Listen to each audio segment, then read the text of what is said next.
মানুষের এই অন্তর, এটাকে নরম করার জন্য আল্লাহ পাক কোরআনে কারিম দিয়েছেন। এই যে স্বর্ণ দেখতে পান, স্বর্ণ, সোনা যদি কেউ সারা জীবন আগুনের ভেতরে রেখে দেয়, জীবনও গলাতে পারবেন না।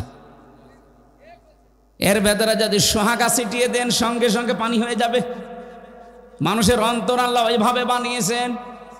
আমার বাবা কি করেছে, দাদা কি করেছে, সারা জীবন ওকে যদি বোঝাতে থাকেন, জীবন ওর মন নরম হবে না। কোরআনের কোন শব্দ যদি চিন্তা ভাবনা করে ওর অন্তরে ঢুকিয়ে দিতে পারেন, দেখবেন যত কঠিন হৃদয়ের মানুষও নরম হয়ে গেছে। কারণ এই বক্তব্যটা হামজার মুখ দিয়ে বের হলেও কথাটা কার বলেন? এবার যে সিন দিয়ে 5টা অর্থ বললাম, দেখেন তো মেলে কিনা। সেন মানে সাজ্জেদুল আলামিন, আলমের বহুবচন আলামিন। শুধুমাত্র এই বাংলাদেশ না, এইরকম দেশ পৃথিবীতে আছে 257টা। শুধু জাতিসংঘের আন্ডার আছে 95টা, বাকিগুলো অন্যান্য। আপনি চিন্তা করেন, এই 257টার ভেতরে বাংলাদেশ সবচাইতে বড় দেশ। হ্যাঁ, ছোট মানে এই বাংলাদেশের চাইতে, আমি কয়েকদিন আগে মালয়েশিয়া ঘুরতে গিয়েছিলাম, ওইটা এদেশের চাইতে 8 ডবল বড়। সৌদি আরবে গিয়ে দেখলাম এই দেশের চাইতে 14 ডবল বড়। ভারতে যত প্রদেশে ঘুরেছি, বাংলাদেশের চাইতে 29 ডবল বড় এই ভারত। বাংলাদেশ 59টা জোড়া দিলে যত বড় হবে এক আমেরিকা একাই অত বড়। তাহলে ওই সমস্ত দেশের তুলনায় আমাদের এই বাংলাদেশ একটা পাড়া। এতটুকু একটা জায়গা, এর ভেতরে 64টা জেলা, 630টা থানা, এর ভেতরে নন্দীগ্রাম একটা। এখানে কতগুলো গ্রাম আছে, তার ভেতরে এই দোলা সিংড়া একটা। এখানে কত বিঘা জমি আছে দেখেন, হাজার হাজার বিঘা জমি এই থানায়।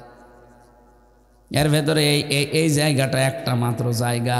এখানে কত মানুষ আমরা আছি, এর ভেতরে আপনি একজন। বলেন তো, শুধু পৃথিবীর তুলনায় আপনি কি?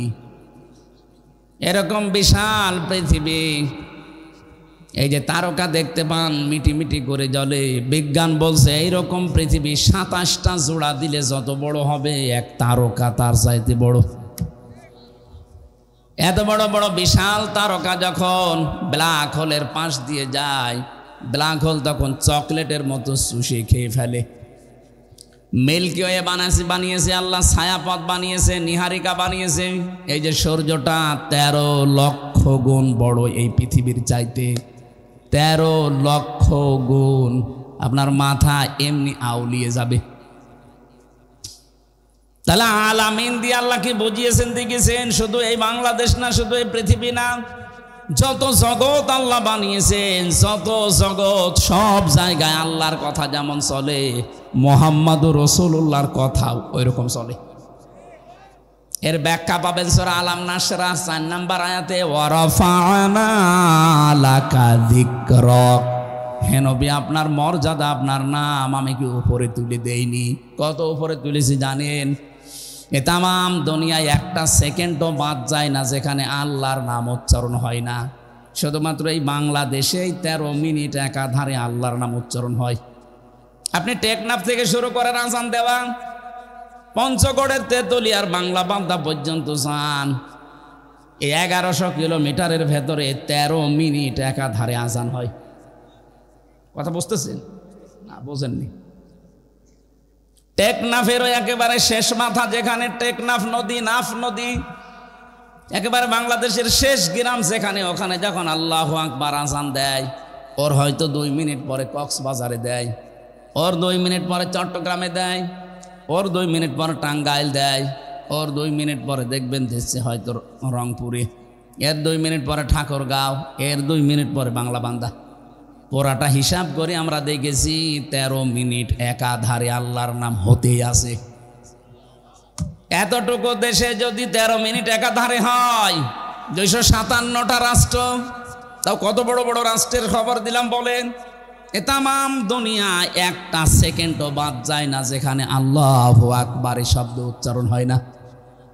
যেখানে আল্লাহু আকবার উচ্চারণ হবে, সঙ্গে সঙ্গে উচ্চারণ হয় আশহাদু আন্না মুহাম্মাদান আবদুহু ওয়া রাসূলুহু। আজান দেওয়ার সময় রাসূলুল্লাহর নাম বলা হয় না? এই যে রফানা এক আলিফ টান আছে, আমি নিজে আপনার নামকে রফা করে দিয়েছি, এত উপরে দিয়েছি মানুষের কল্পনায় ধরবে না। মানুষ যদি দুনিয়ায় কেউ আপনাকে না মানে, এরকম জগৎ যত বানিয়েছি সেখানে আল্লাহর নাম উচ্চারণ হবে, পাশে আপনার নাম উচ্চারণ হবে। এমনকি যদি 257টা রাষ্ট্রের কোনো জায়গায় না হয়, যত সৃষ্টি আল্লাহ বানিয়েছেন কোন জগতে যদি আল্লাহর নাম রাসূলের নাম উচ্চারণ না হয়, জান্নাতের ভেতরে লেখা আছে লা ইলাহা ইল্লাল্লাহু মুহাম্মাদুর রাসূলুল্লাহ। লক্ষ কোটি কোটি ফেরেশতারা এই শব্দটা জপতেছে, হে নবী আপনার নাম আমি এমন জায়গায় দিয়েছি কিয়ামত পর্যন্ত মানুষ কোল কিনারা পাবে না যে কত দূর। এই জন্য শুধু বাংলাদেশে না, আপনি যদি বলেন আমি মঙ্গল গ্রহে বাস করি, ওই জগৎকার বলেন বলেন। কেউ যদি বলে আমি চাঁদের দেশে বাস করি, ওইটা কার? যেখানেই বাস করবেন ওখানেই মুহাম্মদুর রাসূলুল্লাহকে নেতা মানা লাগবে। যার নেতা, যার আদর্শ বিশ্ব নবী বাদ দিয়ে অন্য কেউ অমরণের পরে বিনা হিসাবে বিনা বিচারে জাহান্নাম। এত শক্ত কথা বলার পরেও দেখবেন অনেকের মন না নরম হচ্ছে না। এ চাই তার কি বলা যায় বলেন তো? এরপরেও যদি আপনার বিবেকে দাগ না কাটে, আমার মনে হয় আপনার বিবেকের উপরে কুকুরে প্রসাব করিস। কথা বুঝতেছে?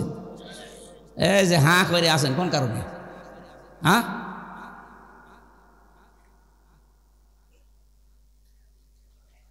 তাহলে সিনের প্রথম সামারাইজ কি?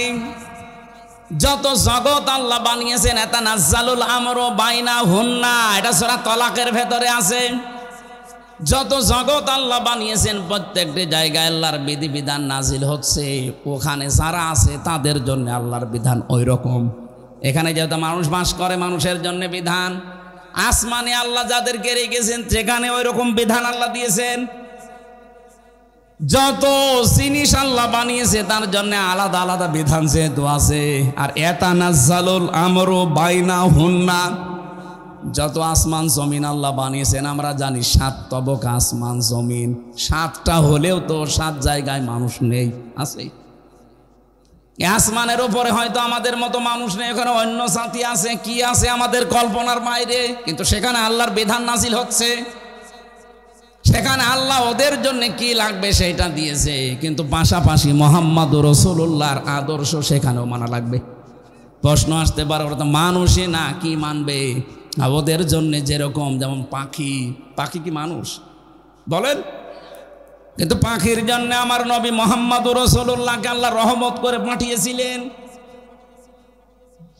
হযরত উমাইর রাদিয়াল্লাহু তাআলা আনহু ছোট মানুষ, তিনি খেলা করছিলেন ধোলা নিয়ে মরুভূমির ভেতরে।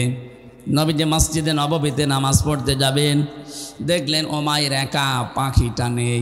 ডাক দিয়ে বললেন, উমাইর কেমন আছো? তোমার সেই হলুদ পাখিটা কই? হযরত উমাইর কেঁদে ফেললেন।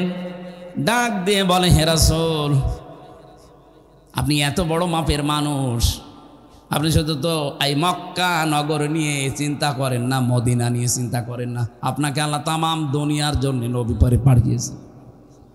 আপনি আমার মতো ছোট মানুষের খবর রাখেন, এমনকি আমার ওই পাখির খবর পর্যন্ত আপনি রাখেন। কথাটা কত দূর গিয়েছে বলেন তো? দ্বিতীয় নম্বর অর্থ সিন মানে সাজ্জাদুল বাশার, বাশার মানে মানুষ, বাশার মানে কি? মানুষ পদবাচ্যে যারা বিবেচিত তাদের জন্য মুহাম্মদুর রাসূলুল্লাহকে নেতা মানা লাগবে। এটা দুনিয়ার বিষয় হলে আমি বলতাম না, কারণ মরণের পরে প্রতিটি মানুষ কিন্তু তার নেতার সাথে উঠবে। কথা বলেন? ইয়াওমা নাদউ কুল্লা উনাসিম বিইমামিহিম, সূরা বনী ইসরাঈলের ৭১-৭২ নম্বর আয়াতে আছে। আল্লাহ পাক বলেন কিয়ামতের দিন প্রতিটি মানুষকে আমি আল্লাহ আমার সামনে দাঁড় করাবো তার নেতার সাথে। কার সাথে?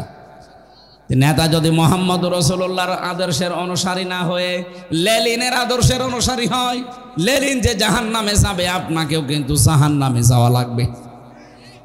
আমি ইঙ্গিত দিলাম, আশা করে আপনি বুঝে ফেলেছেন, এত ব্যাখ্যা করা লাগবে না। 3 নম্বরে সাইয়্যিদুল কাউনাইন।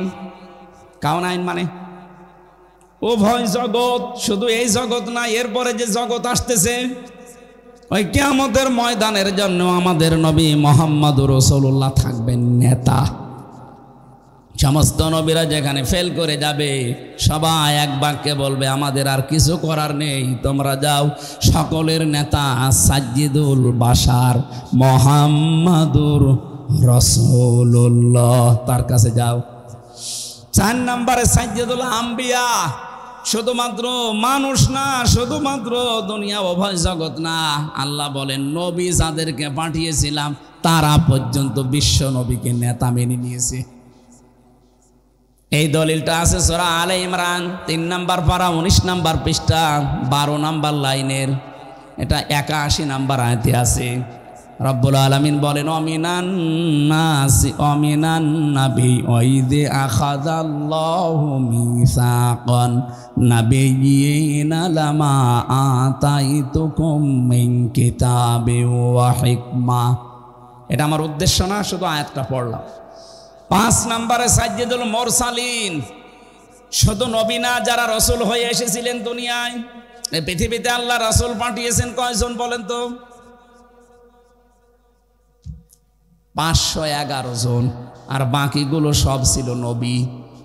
মুসলিম শরীফের ভেতরে আছে 511 জনকে আল্লাহ রাসূল বানিয়েছিলেন, আর বাকি 1,24,000 নাম শোনা যায় সবাই ছিলেন নবী। নবী আর রাসূলের ভেতরে আবার পার্থক্য আছে, এটা তার ক্লাস চলছে না, যেভাবে ভেঙে বোঝানো লাগবে। এক কথায় নবী ছিলেন বাকি সবগুলো, রাসূল ছিলেন 511 জন। এই 511 জনের কাছেও আমাদের নেতা।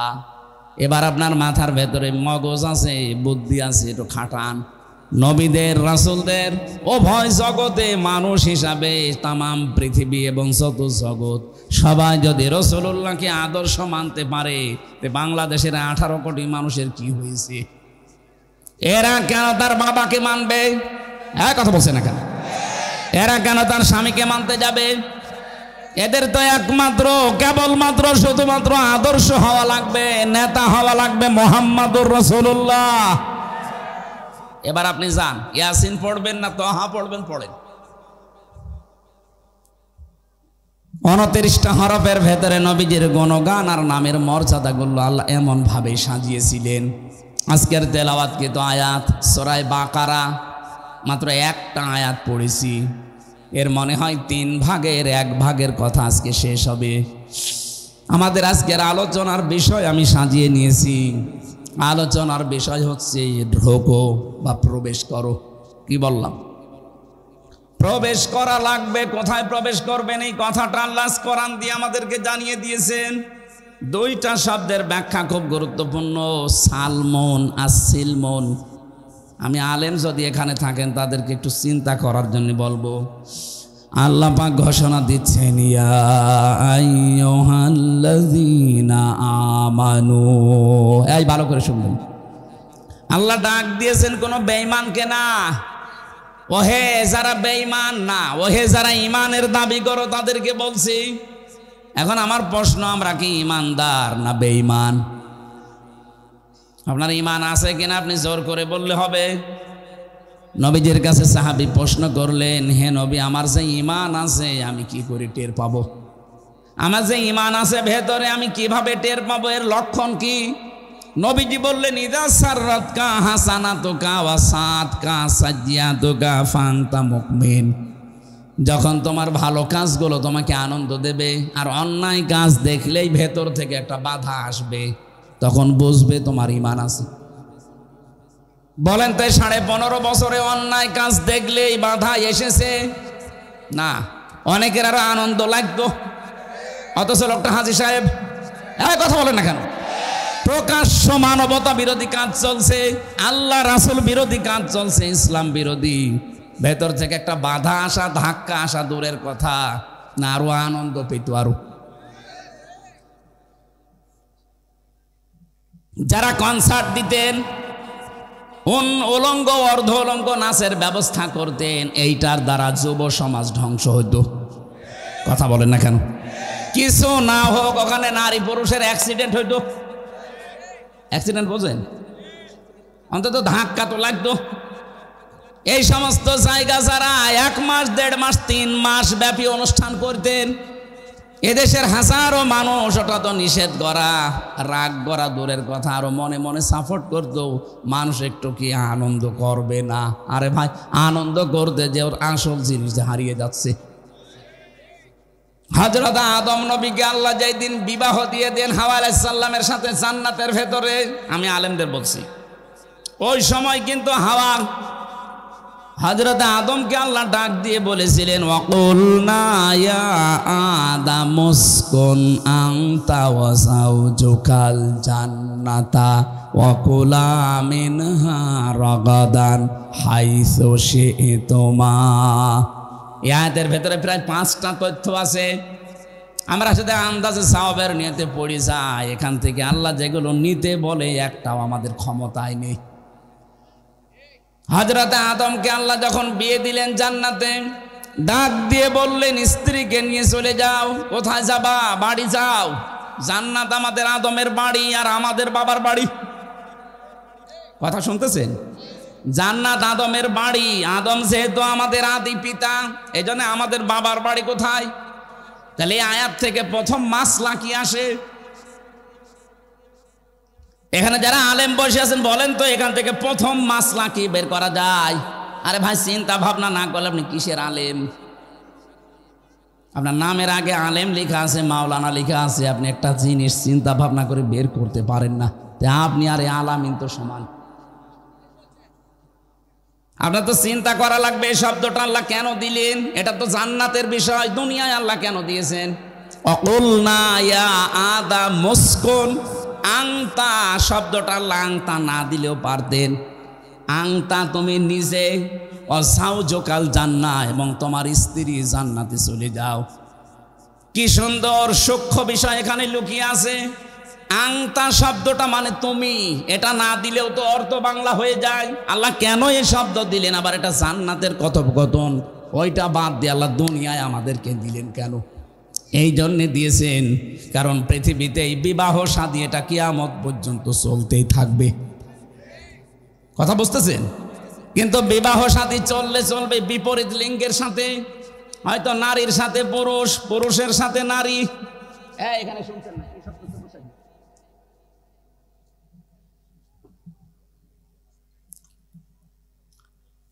খেয়াল করেন তো, নারীর সাথে পুরুষ, পুরুষের সাথে নারী, এই যে বিপরীত লিঙ্গের সাথে যে বিবাহের সিস্টেম, এটা আমি বানিয়েছি। বলেন না কেন?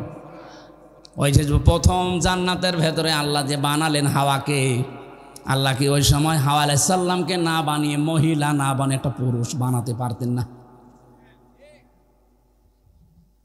নারীর কাছে পুরুষের যে মর্যাদা, যে সুখ, যে আনন্দ, যেটা আল্লাহ লুকিয়ে রেখেছেন একটা পুরুষের কাছে কিয়ামত পর্যন্ত ওটা পাবেন না।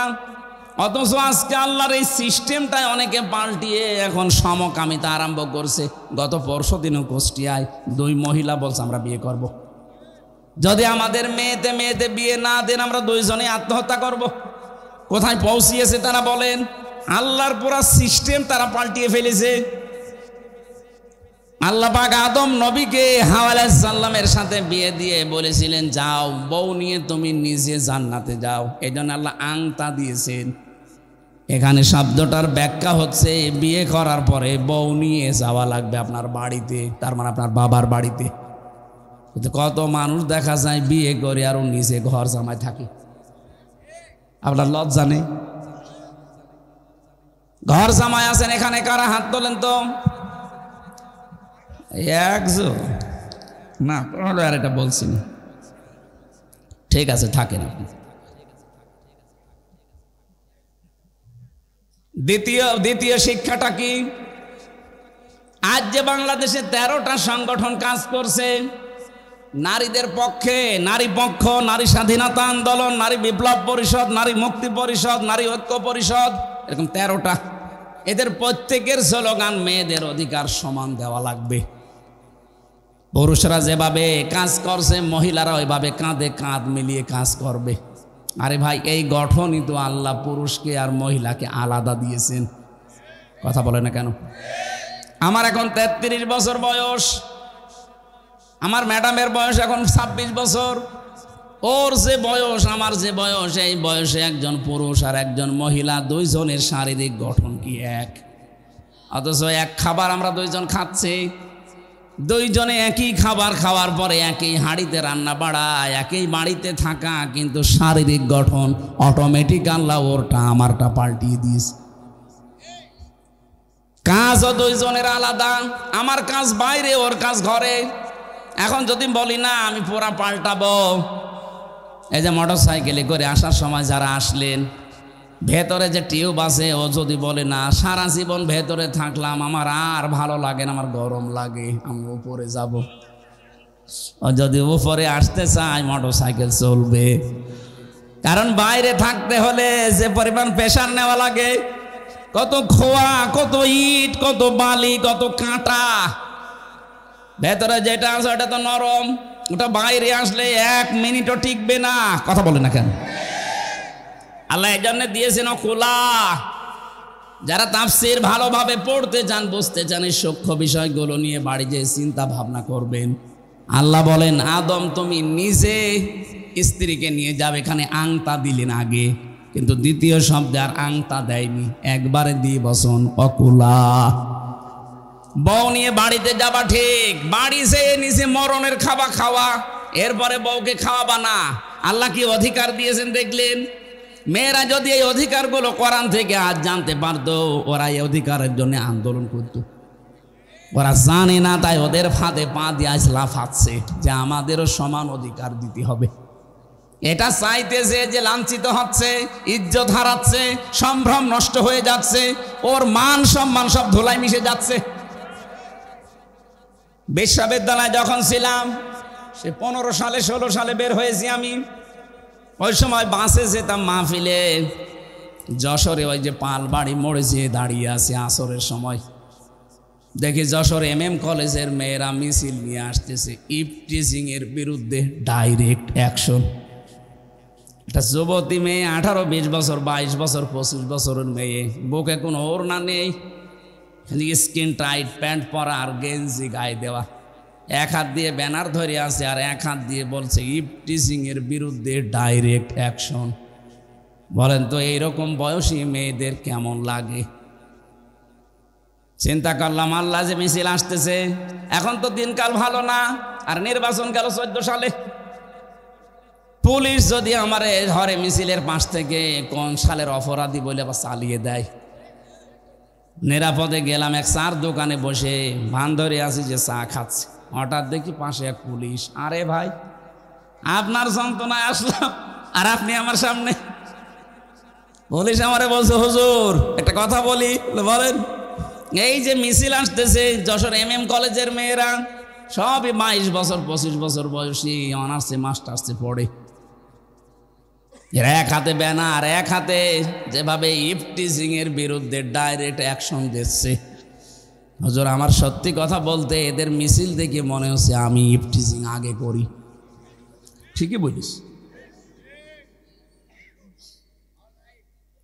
বলেন, একটা 22 বছর 23 বছরের মেয়ে, বুকে ওড়না নেই, কেমন লাগবে বলেন তো? এই সমস্ত মেয়েরা ওড়না ছাড়া যখন রাস্তাঘাটে বের হয়, রিক্সা চালককে ডাক দেয়, মামা। ও মামা দেখা যাচ্ছে অ্যাক্সিডেন্ট করেছে।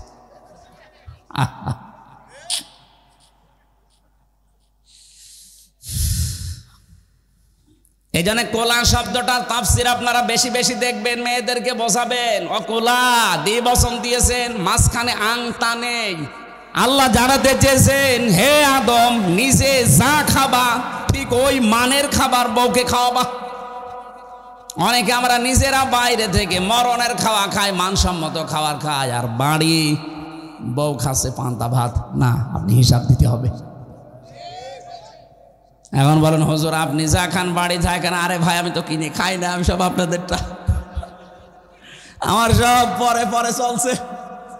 আমার এইটা দিয়েছে সৌদি আরবের একজন, এইটা দিয়েছে ঢাকার একজন, এই টুপিটা দিয়েছে বগুড়ার এই আব্দুল বাড়ি রশিদি, পায়জামাটাও একজন বানিয়ে দিয়েছে সেদিন ওই কুমারখালী থেকে। আমার শরীরে ঘড়িটাও দিয়েছে আমার শালা। আমার বলতে কিছুই নেই, মোবাইলটাও একজন দিয়েছে। তাহলে আমার যা আছে সব ধানের উপরে, আমার কোনো হিসাব নেই। আমি যা দিচ্ছি ওইটাই বেশি। আপনি যে মানের খাবার খান, যে মানের পোশাক পরেন, যেই মানের জায়গায় থাকেন, ঠিক ওই মানের খাবার, ওই মানের পোশাক বউকে দেওয়া লাগবে। অর্ডার কার? আজ নারীরা যদি বলতো যে আংটা মাঝখানে নেই, তুমি যা খাও এটা ঠিক করো, আজ বাংলাদেশে আমার মনে হয় প্রত্যেকটা ঘরে একটা মিনি জান্নাত হয়ে যেত। পরের শব্দটা আরো কঠিন, রগদান হাইসো শি'তুমা। আল্লাহ পাক বলেন, বউ নিয়ে শুধু ঘরের ভেতরে বন্দি করে রাখবা না, ওকে বেড়াতে নিয়ে যাবা, যেখানে ইচ্ছা যাবা, যা ইচ্ছা খাবা, কিন্তু সাবধান, ওয়ালা তাকরাবা হাদিহিস শাজারা, ওই গাছের কাছে যাবা না। আমরা অনেকেই মনে করি এই গাছ মানে জান্নাতের ওই গন্ধম গাছ। কে বলেছে আপনাকে? এটা যদি শুধু জান্নাতের গন্ধম গাছ উদ্দেশ্য হবে, তে দুনিয়ায় আয়াত নাযিল করলো কোন কারণে? এই নিষিদ্ধ গাছ দিয়ে আল্লাহ জানাতে চেয়েছেন জান্নাতের ভেতরে সব জায়গায় যেমন যাওয়া যায়, শুধু ওই গাছের কাছে বাদ দিয়ে পৃথিবীতে সব জায়গায় যেতে পারবা, 500টা জায়গায় বাদ দিয়ে। কত? এই কোরআনে 500 শরীয়তের বিধিবিধান আছে নিষেধ। আপনি ওই জায়গাগুলোতে গেলেই থমকে যাবেন। হযরতে আদম এইটা করেন না, স্ত্রীর কথা মতো তিনি এই গাছের কাছে গিয়েছেন, ফলও খেয়েছেন, এই জন্য বিপদে পড়েছিলেন। তাহলে আমাদের উচিত হবে এখান থেকে বউ নিয়ে শুধু ঘরবন্দি করে রাখা না, তারও একটা স্বাধীনতা আছে। তাকে আপনি নিয়ে ঘুরতে যাবেন বিভিন্ন জায়গায়, আত্মীয় স্বজনের বাড়িতে, কিন্তু সাবধান, যেখানে গেলে আপনার বড় পর্দা থাকে না, আপনারও পর্দা থাকে না, এইরকম জায়গায় যাওয়া যাবে না। এরকম জায়গা দেশে নেই। এমন বিয়ে অনুষ্ঠান হচ্ছে যেখানে পর্দার বালাই নেই, অথচ এটা আপনার আপন মামাতো বোনের বিয়ে না, মামাতো বোন না, আপন বোনের বিয়ে হলেও যেতে পারবেন না, যেখানে গেলে আল্লাহর ফরজ বিধান পর্দায় থাকে না। এমন বিয়ে আছে কিনা বলেন তো? এই বলেন, এই যে গাড়ি হলিদের অনুষ্ঠান করা হয়, কোথায় পেয়েছেন ভণ্ডামি? এটা হিন্দুদের রীতি। মান তাশাব্বাহা বিকওমিন ফাহুয়া মিনহুম, যে যার রীতি অনুসরণ করবে, কালচার অনুসরণ করবে, কিয়ামতে সে তার সাথে উঠবে। আপনি কি চান আপনার হাসর ওই হিন্দুর সাথে হোক? তাহলে এই গায়ে হলো অনুষ্ঠান বাদ দেওয়া লাগবে। 2 নম্বরে, এই যে মেয়ের বাড়িতে যে 150, 200, 300 মানুষ নিয়ে যে বর পক্ষ বরযাত্রী নিয়ে যে খাচ্ছে, কোথায় পেয়েছেন এটা? আপনি যদি ইসলাম থেকে নিতে চান, তাহলে মুহাম্মদ রাসূলুল্লাহ সাল্লাল্লাহু আলাইহি সাল্লাম যতগুলো মেয়ে বিয়ে দিয়েছিলেন, সবগুলো অনুষ্ঠান নবীজি নিজে করেছিলেন তার জামাই বাড়িতে। নবী যত বিয়ে করেছেন প্রত্যেকটা অনুষ্ঠান তার বাড়িতে নিজে ছাগল জবাই করে, দম্বা জবাই করে লোকজনকে খাওয়াতেন। এটা ওলিমা বলে। এটা আজ নেই, এটা হয়ে গেছে বরযাত্রী। না, এটাই সিস্টেম বাদ দেওয়া লাগবে। আপনি যদি সত্যি ইসলাম মানতে চান, এই সিস্টেম বাদ দেওয়া লাগবে। আপনার বাবাকে আপনি বোঝাবেন, দেখেন আপনি জাহান্নামে যেতে চান, আপনার সাথে আমি নেই, আপনি বাবা হলেও নেই। আপনি বিয়ে দিয়ে যদি জান্নাতের কামাই করতে চান, আমার শ্বশুর বাড়ি থেকে যে কয়জন আসবে, মনে করেন 150 জন, আমার আত্মীয় স্বজন আরো 150, 300 জনের আয়োজন আপনার সমর্থ অনুযায়ী আপনি বাড়িতে করবেন না। আপনি নিজে আরো নিয়ে মেয়ের বাড়িতে যাচ্ছেন। 18, 20 বছর, 22 বছর এই মেয়েটার পেছনে শ্রম দিয়েছে, লেখাপড়া শিখিয়েছে, আদর ভালোবাসা দিয়ে মানুষ করেছে। আপনি একটু বিবেক দিয়ে বলেন তো, এই মেয়েটা সারা জীবনে কোনো উপকার মা বাবার করবে? বলে না কেন? ওই মেয়েটার যত উপকার, যত খেদমত আপনার বাচ্চা, সব আপনি নিজে নেবেন সারা জীবন। একটা উপকারও তার মারও নেই, বাবারও নেই, সব উপকার আপনার। আপনার বাচ্চা সে বহন করবে, সে লালন পালন করবে, আপনার খেদমত করবে, আপনার বাড়ি পাহারা দেবে। সব কি ওর বাবা মার না আপনার? ওর বাবা মা শুধু 18-20 বছর শুধু মানুষ করে দিয়েছে, এই তো বেশি। আবার 200 জন খাওয়ানো লাগবে, কোথায় পেয়েছেন এই জুলুম? এই সিস্টেম যদি বাদ দিতে না পারেন, আপনার বিবাহ হয়ে যায় যাচ্ছে না। আমি মনে হয় একটু বেশি বলে ফেললাম না, কারণ আমার 3টা মেয়ে, আমি যেন বেশি যাই। আমার তো ছেলে নেই। আরে ভাই মাসলা বললাম, আমার ছেলে হলেও আমি বলতাম। এই সিস্টেম বগুড়াতে আছে না, এই বরযাত্রী, এটা বাদ দেওয়া লাগবে। এটা করা লাগবে অলিমা। অলিমা কি মেয়ের বাড়ি হয় না ছেলের বাড়ি? বলেন। আপনি কি পড়েন হাদিসে? কোন জায়গায় বরযাত্রী পড়েছেন অলিমা, আপনি সেইটাকে বরযাত্রী হিসাবে চালিয়ে দিচ্ছেন। আশা করছে আগামী থেকে বিয়ে শাদী হলে এই সিস্টেম চালু করবেন। তাহলে এমন কোন অনুষ্ঠানে বউ নিয়ে যাওয়া যাবে না যেখানে গেলে নিজেরও পর্দা নেই, স্বামীরও পর্দা থাকে না। যাক, মানুষ যদি দুনিয়া সব একদিকে রাগ করে হয়ে যায়, যাক, আমার বোন ভাই কিচ্ছু দরকার নেই, আমাকে দরকার আমার আল্লাহর বিধানটা। এরকম মন নিয়ে, ঈমান নিয়ে যদি সত্যি টিকে থাকতে পারেন, অজানা একটা অনির্বচন সুখ আপনি অনুভব করবেন। ওটা কিনতে পাওয়া যায় না। শব্দটা বলেছি, অনির্বচন সুখ। এই যে বাচ্চারা যখন মায়ের পাখার নিচে দেখবেন ছোট ছোট বাচ্চা, যারা মুরগির বাচ্চা, এরা মা পাখিটা যখন লোম এভাবে দিয়ে দেয় পাখাটা, এরপরে ডাউন করে দেয়, এটাকে কোরআনের ভাষায় বলে ওয়াকফিজ, ওয়াকফিদ। তুমি ডাউন করে দাও, এরপরে ফল করে দাও। পাখির এই ডানাটার ভেতরে সফট, কমল, মোলায়েম, এত সুন্দর সুন্দর পর আছে, একটার সাথে যখন আর একটা লেগে যায় এভাবে ডাউন করে দেয়, এরপরে ফল করে নামিয়ে দেয়। বাচ্চাগুলো ওর নিচে সিল, বিভিন্ন কাক, দুশমনদের হাত থেকে বাঁচার জন্য ওর নিচে যে একটা কিচির মিচির আওয়াজ দেয়, কি দেখেছেন না? এইটাকে বাংলায় বলে অনির্বচন সুখ। এটা কিনতে পাবেন না, এটা আলাদা। আল্লাহ পাক বলেন দুনিয়ার সব একদিকে যাক, তুই যদি আমার বিধান নিয়ে দাঁড়িয়ে থাকতে পারিস, হ্যাঁ, তোর বোন হয়তো রাগ করবে, তোর চাচা হয়তো রাগ করবে, তোর খালা হয়তো রাগ করবে। আমি যে আল্লাহ বিধান দিয়েছি, বিধানের উপরে টিকে থাকতে গেলে, টিকে যদি থাকতে পারিস, দুনিয়া সব একদিকে যাক, আমি আল্লাহর জন্য যদি একাও দাঁড়িয়ে থাকতে পারিস, একটা আলাদা সুখ আমি তোকে দেব। আমার আজকের আলোচনার বিষয় ছিল মেয়েদের এই ভুলভাল বুঝিয়ে যারা আজ বেপরদায় চালানোর চেষ্টা করছেন। আপনাদেরকে যে অধিকার, যে স্বাধীনতা ইসলাম দিয়েছে, পৃথিবীর কোনো ধর্মে আমি পাইনি। বহু ধর্মের তুলনামূলক আমি বিশ্লেষণ করেছি, কোনো ধর্মে এত অধিকার দেওয়া হয়নি। জোরে বলেন সুবহানাল্লাহ। আমার ভাইরা, আল্লাহ রাব্বুল আলামিন ঈমান আছে কিনা, আমি এই শব্দ থেকে এসেছিলাম। ঈমান আছে কিনা আপনি পরীক্ষা করবেন। আপনার থার্মোমিটার এটা। ভালো কাজ আপনাকে আনন্দ দেবে, অন্যায় দেখলেই আপনার ভেতর থেকে একটা বাধা আসবে। কথা বুঝতেছেন? খারাপ লাগবে আপনার, তখন বুঝবেন আপনার ঈমান আছে।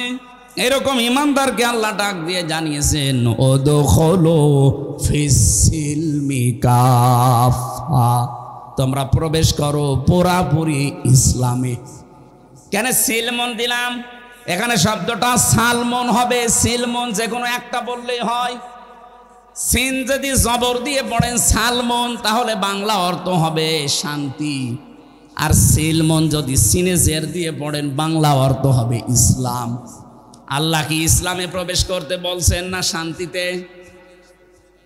না।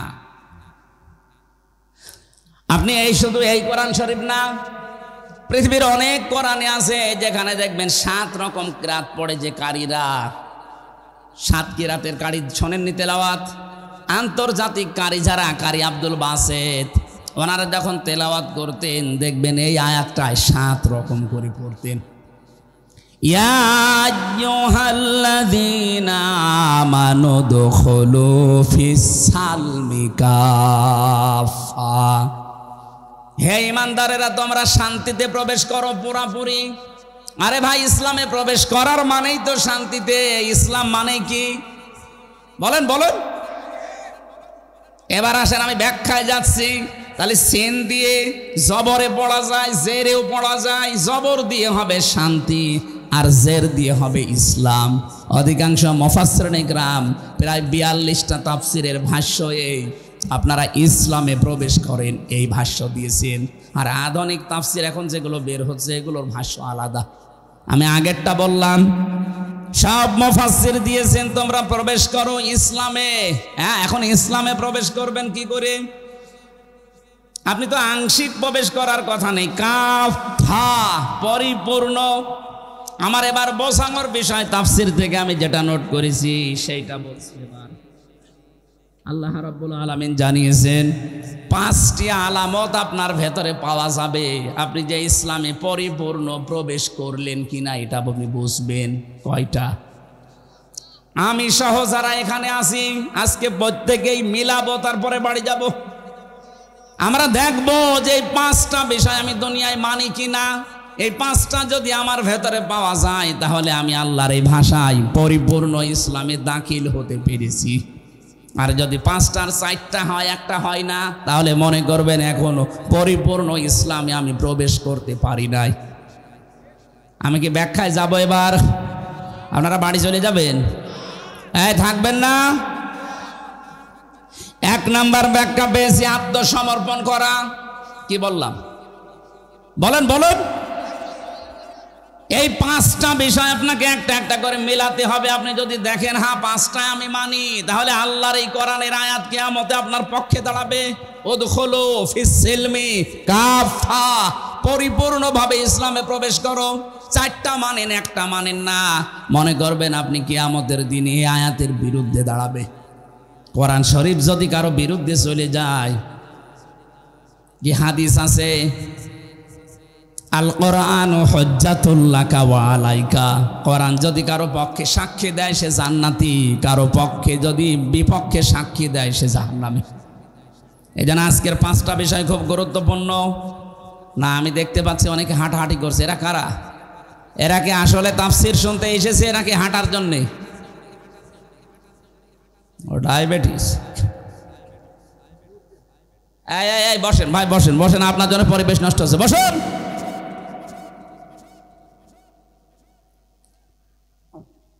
এত সুন্দর ক্লাস আপনি কোথায় পাবেন? এই যে নিরিবিলি ক্লাস চলছে, বিশ্ববিদ্যালয়ে যারা ক্লাস নেয় দেখেছি এক একটা শব্দের এত ব্যাখ্যা নিয়ে আসে তারা, কারণ তারা লেখাপড়া করে। আমাদের তো আর ওই মানের জ্ঞান নেই। আমি যতটুকু পেরেছি চেষ্টা করছি বোঝানোর সহজ বেশটা ঠিক করে দিয়ে।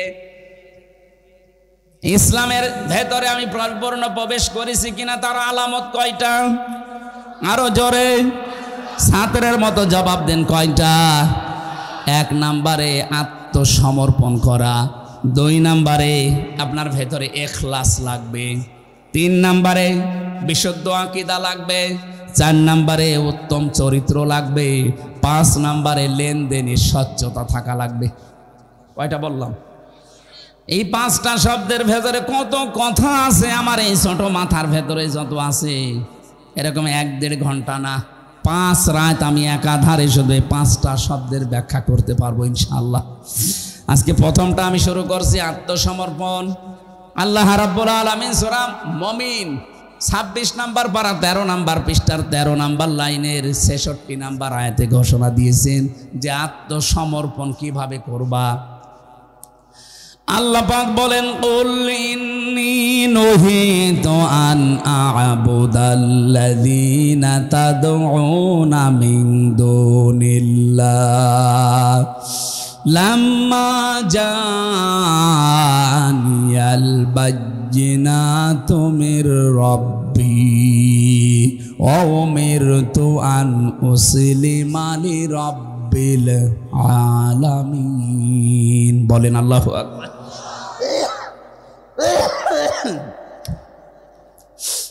তোমরা যাদের ইবাদত করো, নবী আপনি বলেন তোমরা যাদের ইবাদত করো, আমার কাছে স্পষ্ট দলিল আর প্রমাণ আসার পরে আমাকে নিষেধ করা হয়েছে তোমাদের ওই ডাকা বিষয়গুলো, আল্লাহ বাদে যাদেরকে ডাকো আমি যেন তাদেরকে না ডাকি, তাদের ইবাদত যেন না করি। আমাকে আদেশ করা হয়েছে আমি আল্লাহর সামনে যেন আত্মসমর্পণ করি।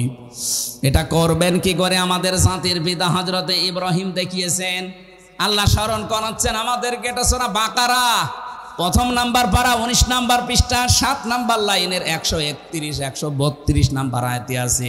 এটা তাফসিরে ফি জিলালিল কোরআনের তাফসিরে পাবেন। আল্লাহ রাব্বুল আলামিন বলেন, ইয ক্বালা লাহু রাব্বুহু আসলিম ক্বালা আসলামতু লিরাব্বিল আলামিন। স্মরণ করা ওই সময়ের কথা যখন ইব্রাহিম নবীকে আমি ডাক দিয়ে বলেছিলাম ইব্রাহিম আত্মসমর্পণ করো, তখন তিনি কিন্তু গাছের মাথায় বসে কোড়াল দিয়ে কাঠ কাটছিলেন। ডাক দিয়ে বললেন, মাবুদ, এই জায়গায় এই সৈন্যের উপরে কি করে আত্মসমর্পণ করব। আল্লাহ বলেন, আত্মসমর্পণ করো।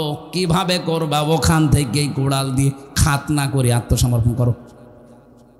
যেহেতু আল্লাহর আদেশ, অনেক কোড়াল দিয়ে ওখান থেকে খাতনা করলেন। ডাক দিয়ে বললেন, আসলামতু লিরাব্বিল আলামিন, বিশ্ব জাহানের প্রতিপালক হযরত ইব্রাহিম বললেন, আমি তার উপরে আত্মসমর্পণ করলাম, তার কাছে। এখানে আমার প্রশ্ন, হযরত ইব্রাহিম নবী যে খাতনা করেছিলেন, এর আগে যারা ছিল এইটা কিন্তু ছিল না।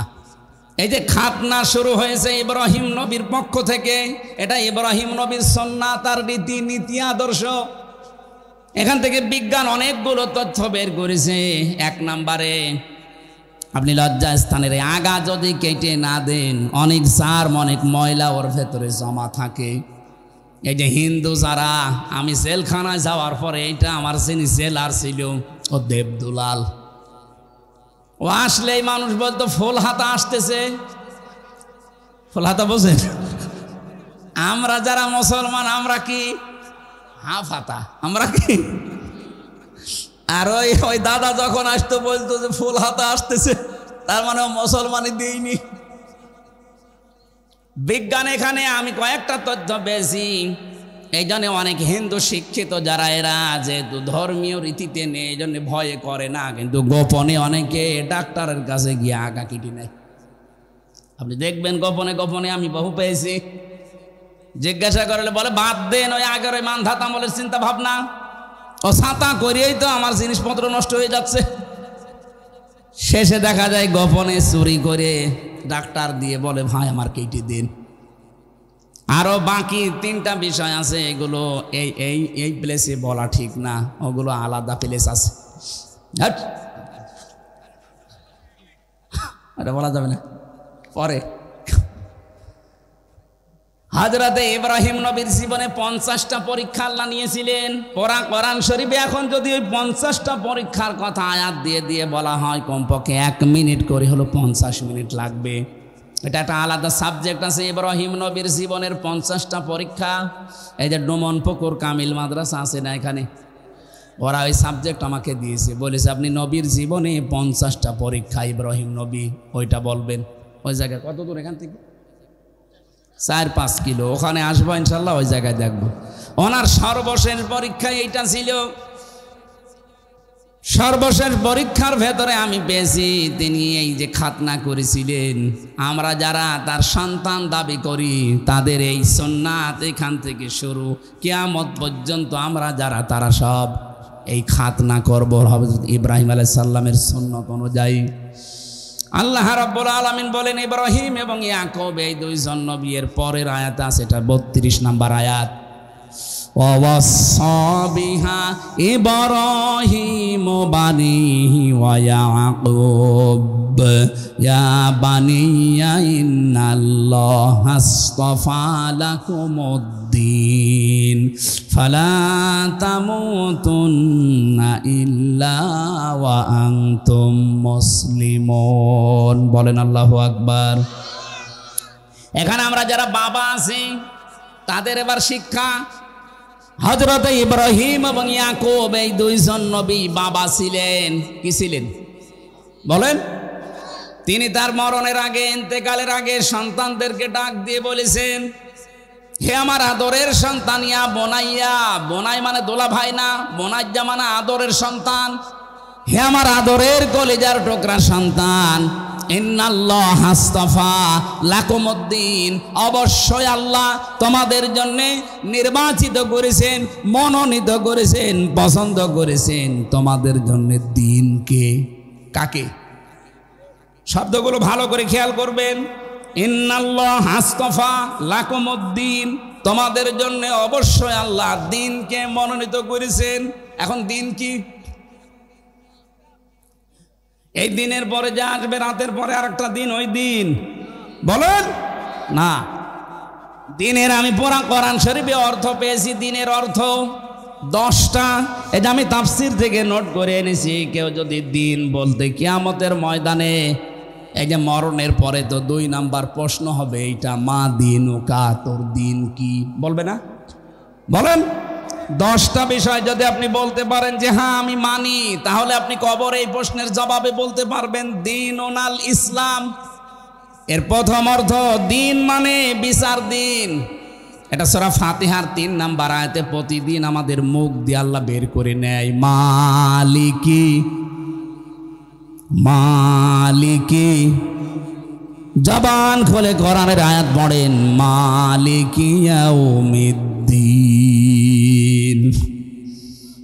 আমি এই আলোচনাটার সাবজেক্ট যেহেতু আজকে না, আমি শুধু থিওরিগুলো বলে দিচ্ছি। 2 নাম্বার দিন মানে আনুগত্য, 3 নাম্বারে দিন মানে জীবন ব্যবস্থা, 4 নাম্বারে দিন মানে রাষ্ট্রীয় আইন, 5 নাম্বারে দিন মানে ইবাদত, 6 নাম্বারে দিন মানে মুখ ফেরানো, 7 নাম্বারে দিন মানে স্থায়ী শান্তি, 8 নাম্বারে দিন মানে শান্তির বাণী, 9 নাম্বার দিন মানে বিপ্লব, 10 নাম্বারে দিন মানে স্থায়ী ব্যবস্থা। এই 10টা বিষয় আল্লাহ ছোট্ট শব্দের ভেতরে, শুধু ফেরেশতারা বলবে মা দিনুকা, আপনি বলে দেবেন দীনুন আল ইসলাম। অত সহজ না, এই 10টা দুনিয়ায় মানা লাগবে। কয়টা বলুন? প্রতিটি নবী, বিশেষ করে এই 2 জন নবীর নাম আমি আয়াতে পেলাম, ইব্রাহিম এবং ইয়াকুব। এই 2 জন জলিলুল কদর নবী ইন্তেকালের আগে তারা বলেছিলেন, হে আমার কলিজার টুকরা সন্তানেরা, আল্লাহ কিন্তু তোমাদের ওপরে একটা দিন মনোনীত করেছেন। এখন এই মনোনীত দিন কোনটা আল্লাহ জবাব দিয়েছেন সূরা আলে ইমরানের 19 নাম্বার আয়াতে। এই যে এক আয়াতের তাফসীর আর এক আয়াতে, এটা তাফসীর বিল কোরআন বলা হয়। আল্লাহ পাক বলেন, ইন্নাদ-দীনা ইনদাল্লাহিল ইসলাম।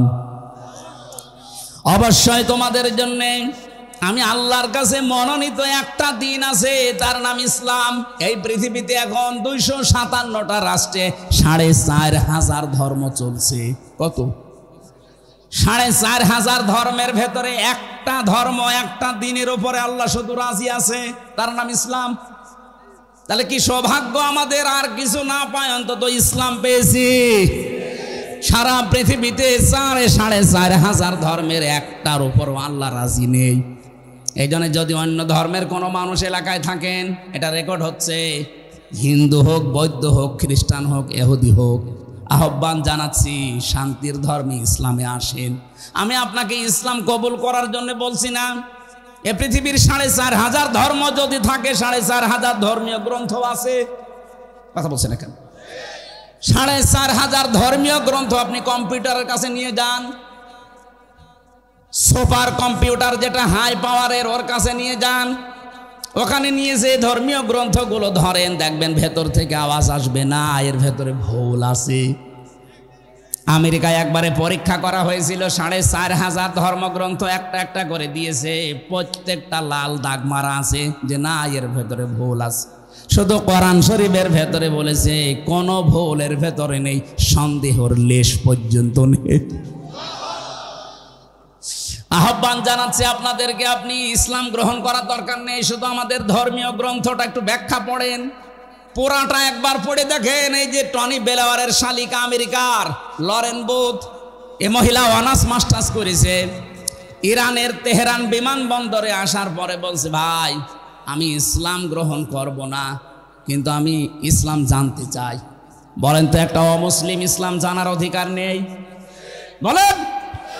মুসলমানকে ডাক দিয়ে বলেছে ইরানের তেহরান বিমানবন্দরে যে আমি ইসলাম মানব না, কিন্তু আমি জানতে চাই অথেন্টিক ইসলাম মানা যায় কি পড়লে, সেই বই দেন। আপনার কাছে যদি কোনো হিন্দু বলে আমি ইসলাম গ্রহণ করব না, কিন্তু ইসলাম জানতে চাই, কি দেবেন? কথা বুঝে শুনে বলছেন। ফতোয়া কালকেই বের হবে, যা অত ওজন এই কোরআন দিলেন কি করে? শুধুমাত্র আরবি টু আরবি যেটা আছে, এইটা বাদ দিয়ে যত রকমের ভাষায় তাফসির করা আছে, সারা পৃথিবীতে 4500-এর উপরে ভাষাও আছে। কম বেশি অধিকাংশ ভাষায় কোরআনের তাফসির লেখা হয়ে গেছে। যে কোনো ভাষায় যদি কেউ তাফসির পড়তে চায়, তার বাধা আছে। কথা বলে না কেন? ওযু করা লাগবে। এটা কোরআন থেকে দূরে সরানোর একটা চক্রান্ত। পৃথিবীর অন্যান্য কোন ধর্মগ্রন্থ ধরতে গেলে ওযু করা লাগে না, শুধু মুসলমানের ধর্মগ্রন্থ ধরতে গেলে ওযু করা লাগবে, কোথায় পেয়েছেন আপনি? কেউ যদি দলিল দেয় সূরা ওয়াকিয়ার ৭৭, ৭৮, ৭৯ নাম্বার আয়াত, না, আপনার বুঝতে ভুল হয়েছে। আপনাকে আমি আরো স্টাডি করার জন্য বলছি। ওখানে লেখা আছে ইন্নাহু লাকুরআনুন কারীমুন ফি কিতাবিম মাকনুন লা ইয়ামাসসুহু ইল্লাল মুতাহহারুন। আল্লাহ বলেন এটা সম্মানিত কোরআন, এটা সুরক্ষিত করা আছে সংরক্ষিত কিতাবে। ভালো করে খেয়াল করেন, এখানে কারারিম মাকিন, মাকিন শব্দের শাব্দিক অর্থ স্থান। কারারিম মাকিন বলা হয় এমন স্থানকে যেখানে হাতের স্পর্শ লাগে না। মাথা একটু খোলেন, চিন্তা ভাবনা করেন আল্লাহ কি বলছেন আর আমরা কোথায় কি ব্যাখ্যা মিলিয়েছি। আল্লাহ বলেন এটা সংরক্ষিত করা আছে সুরক্ষিত কিতাবে। এখানে মাকিন শব্দের শাব্দিক অর্থ হচ্ছে কারারিম মাকিন, মানে এমন জায়গা যেখানে মানুষের হাতের স্পর্শ লাগে না। আর আমরা জানি দুইটা জায়গা আছে হাতের স্পর্শ ছাড়া। একটা মায়ের যেখানে সন্তান থাকে ওই রেহেম বলা হয়, আর একটা লৌহে মাহফুজ।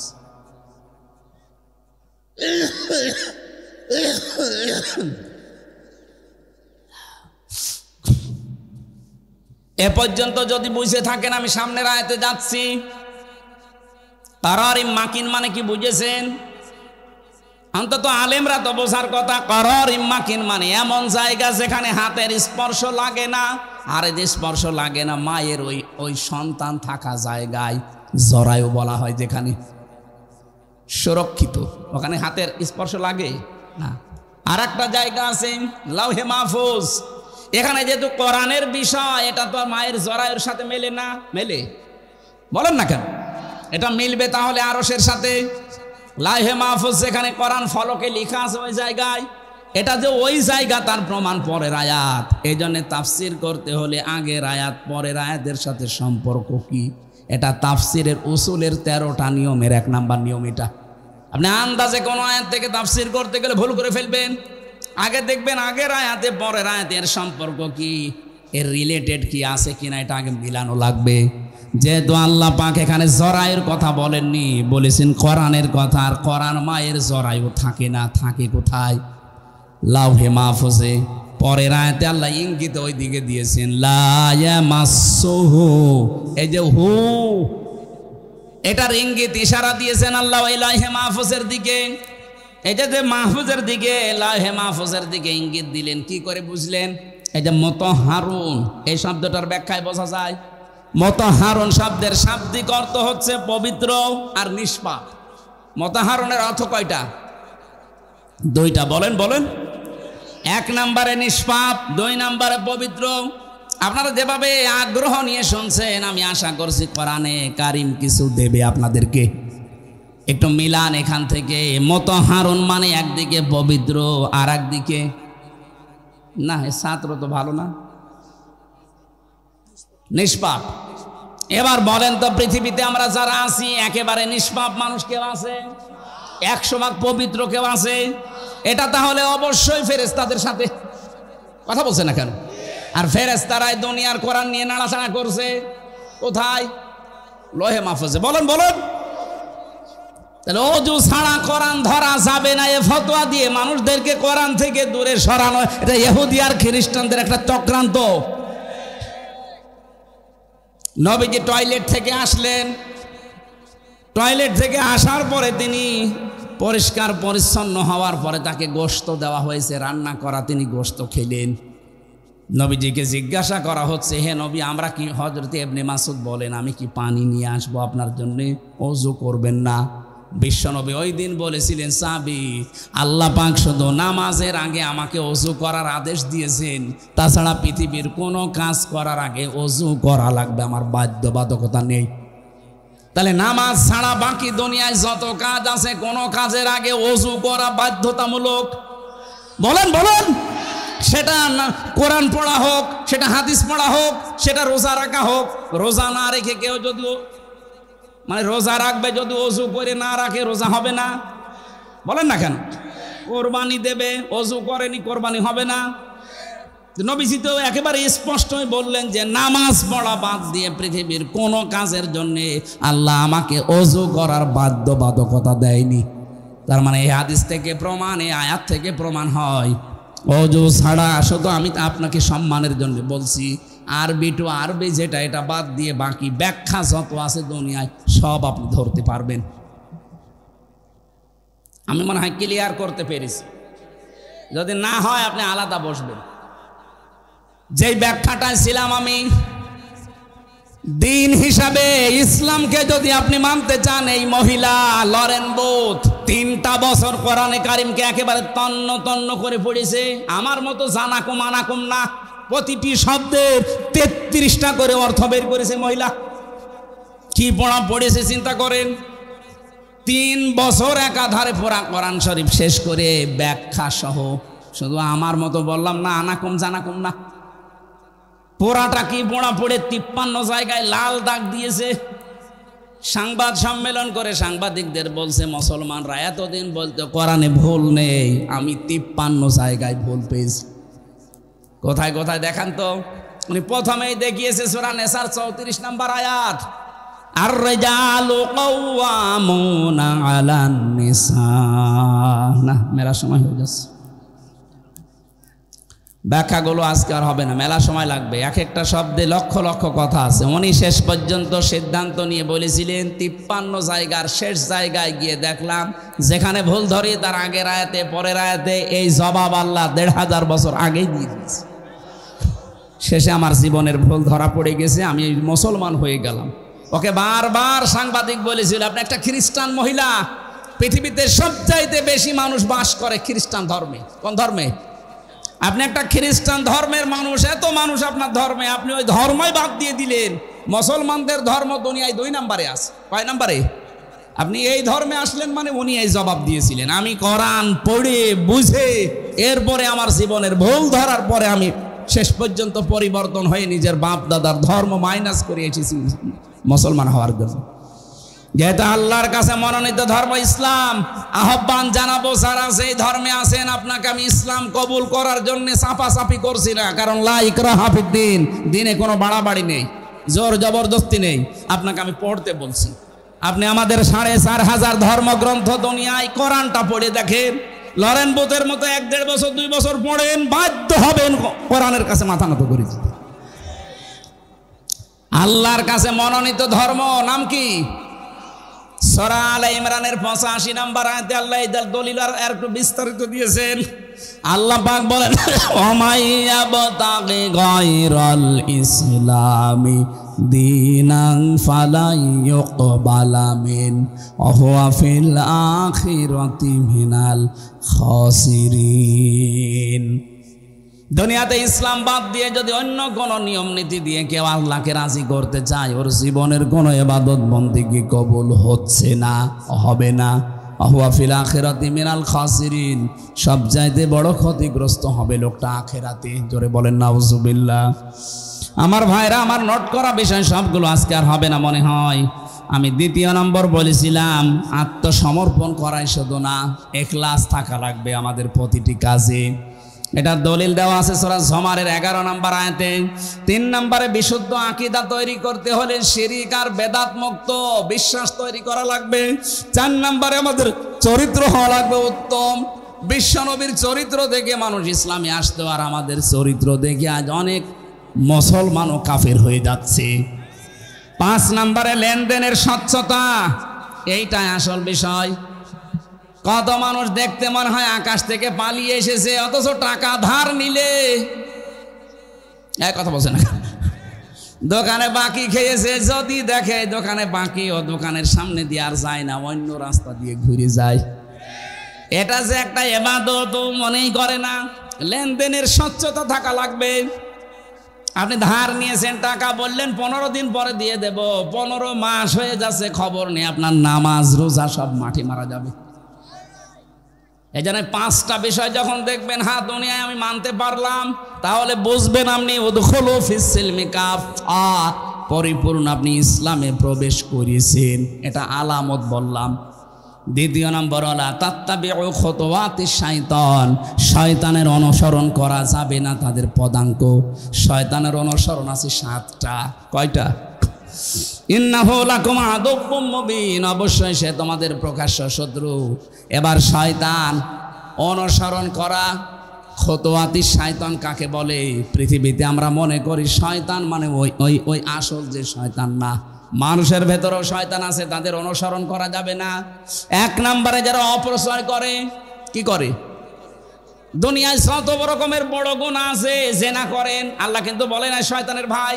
চুরি করেন, শয়তানের ভাই। কিন্তু যারা অপচয় করে তাদেরকে আল্লাহ বলেন ইন্নাল মুবাযযিরিনা কানু ইখওয়ানাশ শায়াতিন। এগুলো আর মানুষ থাকে না, শয়তানের ভাই হয়ে যায়। শয়তানের 2 নম্বর কাজ, সে হচ্ছে যৌনতা ছড়ায়, লজ্জা স্থান উন্মুক্ত করে রাখতে ভালোবাসে। আজ যারা নিজেদের লজ্জা স্থান গোপন অঙ্গগুলো উন্মুক্ত করে রাখতে ভালোবাসেন, সে নারী হোক আর পুরুষ হোক, ও যেন বিশ্বাস করে আর মানুষ নেই। ও কি? আরো জোরে বলেন। শয়তান 3 নম্বরে অহংকারী ছিল, তাকাব্বুর। কি হনুরে, এই যে 15.5 বছরে যারা ছিল, কি হনুরে, হনুমান হয়ে গেছে না। 11:30 বাজে, আমি এত রাত পর্যন্ত জাগি না।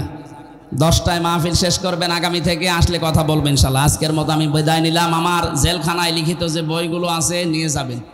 সৃষ্টি জগৎ নিয়ে লেখা আছে, কয়েকদিন আগে বের হয়েছে, অনেক তথ্য দেওয়া আছে, ওই গাড়িতে পাওয়া যাবে। আল্লাহুম্মা আমিন। লা ইলাহা ইল্লা আনতা সুবহানাকা ইন্নী কুনতু মিনাজ জালিমিন। রব্বুল আলামিন বগুড়া জেলার নন্দীগ্রাম দোলা সিংড়া ঈদগাহ ময়দানের দিকে তুমি তাকাও। হাজারো মানুষ এখানে, নারী পুরুষ চাতক পাখির মতো কোরআনে কারিম শুনছিল। কোরআন শোনার জন্য যারা এত পাগল, এই মানুষগুলোকে ওমরের মতো বানিয়ে দাও।